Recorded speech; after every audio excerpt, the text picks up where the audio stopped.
peripezia nobeleskoak. Bi pertsonaia nagusi, Pero Abarka eta Maixu Joan. Bien nortasun guztiz kontra jarriak. Bizitzen dituzten zirkustantzien narrazioa. Bertan ageri diren ideiez gainera, ideiez josita dago liburua egia da, baina kontagarriak diren gertakariak agertzen zaizkigu. Eta liburuaren azkenean, prozesu psikologiko baten bukaera, liburuak zeukan helburuaren errematea. Maixu Joanen evoluzioa, aldatu eginda. Konbertsioa, aldaketa. Maixu Joanek berak, Pero Abarkari esaten dizkion hitzekin adirazita. Zure berba honak, zure etxeko eta etxekuen jarraigarri edo ejemplu honak, iraatsi ditu nire bihotzian gogogarri eta on izatekuak. Pero Abarkak bete du bere misioa. Obra guztian iraunduen egitekoa. Hemendik aurrera, Maixu Joanek beste begi batzuekin begiratuko dio euskerari. Aho gozo eta aberatsago batez mintzatuko da euskeraz. Horraino iristeko ordea, hainbat zirkustantzia nobelesko gertatu da liburuan aurrera.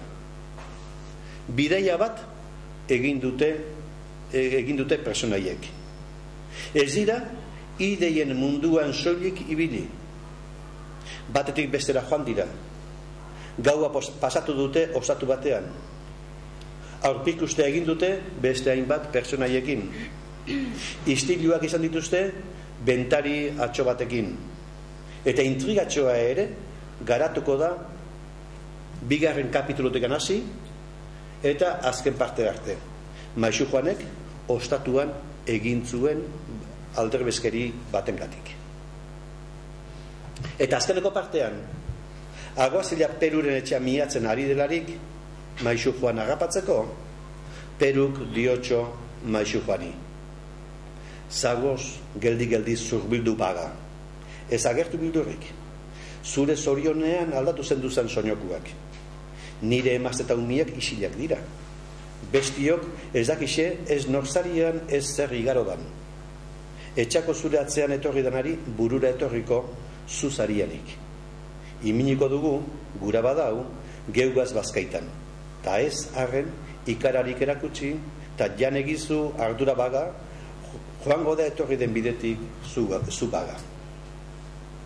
Lehen da galdia da, bukaeran, liburaren bukaeran, Peru aragizko persona agertzen zaigula. Sentimentua ditu, aiba Dios, liburu guztian ez du agertu bakar bat ere. Sentimentua ditu. Engainurako ere prest dago. Eta horrek areagotu egiten du intrigatxoaren interesa. Peru ez dago ba, Peru bestelako bat ez dago ba Aguazila engainatzeko prest. Ez genuen horrelakorik espero. Ona beste pasarte bat, oraingoa basko-frantsesak esaten duena, eta primeran erakusten duena Mogelen narraziorako eskutrebea. Gerla zer dan ez dut jakin. Iez egin nuen handik, eta ibildu naiz Espainiako hiri euskaldunetan nola ala eskutuz edo ageriz. Beldurri zigarrietan igaro nituen asko egun. Maiz bihilatua izan du nintzan prantses izenagatik. Behin baino gehiagotan egin nuen lo basoan bizkaitarren beldurrez.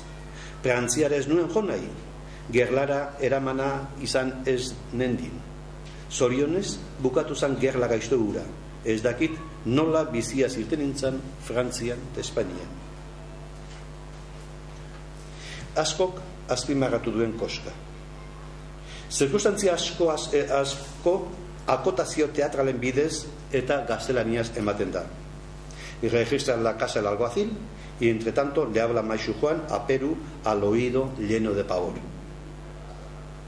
Garaiko konbentzio baten moduan hartzen du nik jokabidea. Gogoratu Barrutiaren Acto para la noche buena edo Muniberen El borracho burradorekin. Eta gogorrak izan behar aldegu eta esaldiogu barkatu behar lizentzia hori Mogeli. Guk, alegia, nire benonaldiko idazleok, gure liburuetako aipuak orain dela 20 urte, segun zen hizkuntzetatik jasoak ziren hizkuntzaietan ematen genituen. eta ni neuk egina dut gauza bera. Beraz, garai bakoitzak baditu bere konbentzioak eta Peru Mogel ere bere garaiko konbentzio batzuk erabiltzen ari da. Peru Abarka versus Maixu Juan. Ezur haragizkoagoa da Sancho Panza Kixotea baino, baita Maixu Juan ere Peru Abarka baino. Ezaguna da Michelenak dioena: no resultará sorprendente que también aquí, como suele ocurrir en estos libros con moraleja, el lector se sienta mucho más atraído por Maixu Juan que por Peru y su ejemplar familia. Idazle batentzat, bere ingurua izaten da pertsonaiak aurkitzeko plazarik bisitatuena. Mogelek ez zuen Peru Abarkarik ezagutzen. Haren inguruan ez zegoen jakina bat ere pitzadurarik gabeko inor. Arketipoa da Peru Abarka, irudia eta ispilua. Prototipo idealizatu bat da. Euskal bertute guztien gordailua, edo balizko euskal bertuteen gordailua. Maixu Juan bezalako euskaldunak ontzeko eredu izango dena. Momentu batean Peruk galdetzen dio Maixu Juani, eta sekulakoa da esaldi hau: ikusiko bazen du nik gatzen bat daukadala, itxiko zenuzket ezer aitatu baga, ez asko gura bazen ustu, edo benetan maite banin duzu. Bitxia bezain adirazkorra da Peruren baldintzazko perpaus hori. Ikusiko bazen du nik gatzen bat badaukadala, alegia ez dauka gatzik, eta berak bere buruagatik izaten ari da hori. Ez, Peruk ez du gaitzik. Euskaldun unaren arketipoa da, eta arketipo batek ez du arrakalarik, koskarik, argi ilunik. Mogelek ez zuen Peru Abarkarik ezagutzen bere inguruan. Baina Maixu Juan bezalako asko zituen euskararen plazan. Kaletarrak, euskara kutsatu egiten zutenak, kristau ohitura onak altzen ari zirenak, ilustrazioaren izenean naturari bizkarra erakusten ziotenak. Eta nik askotan imaginatu izan dut askoiteko salduntxo haietako bat Maixu Juanen atzea.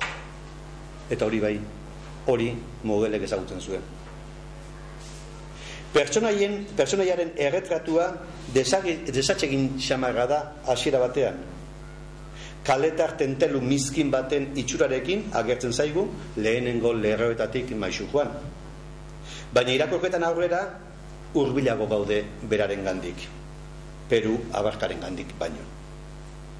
Maixu Juan pertsonaia errealista, nolabait esateko, da ahuldadeak dituena, komplikazio hori gabe bizitza gustatzen zaiona, gubezelako bat alegia.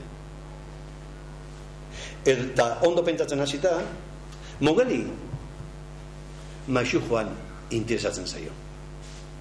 Ez zur haragizko pertsonen antza duen pertsonaia, eta ez Peru Abarka. Don Juan izatetik Maixu Juan izatera pasatu den bezala, pentsatzekoa da ikasiko duela Maixu Juanek non dagoen euskararen eredua, neurritxoago izango dela janedanean, ez diola ordu arteko garrantzirik emango janzkera pinpinari, kristauago jokatuko duela eguneroko bizitzan.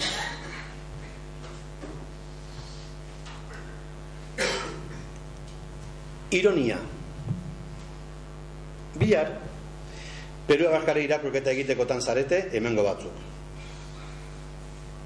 Dakizuenez, tonu bat baino gehiago izan ditzake testu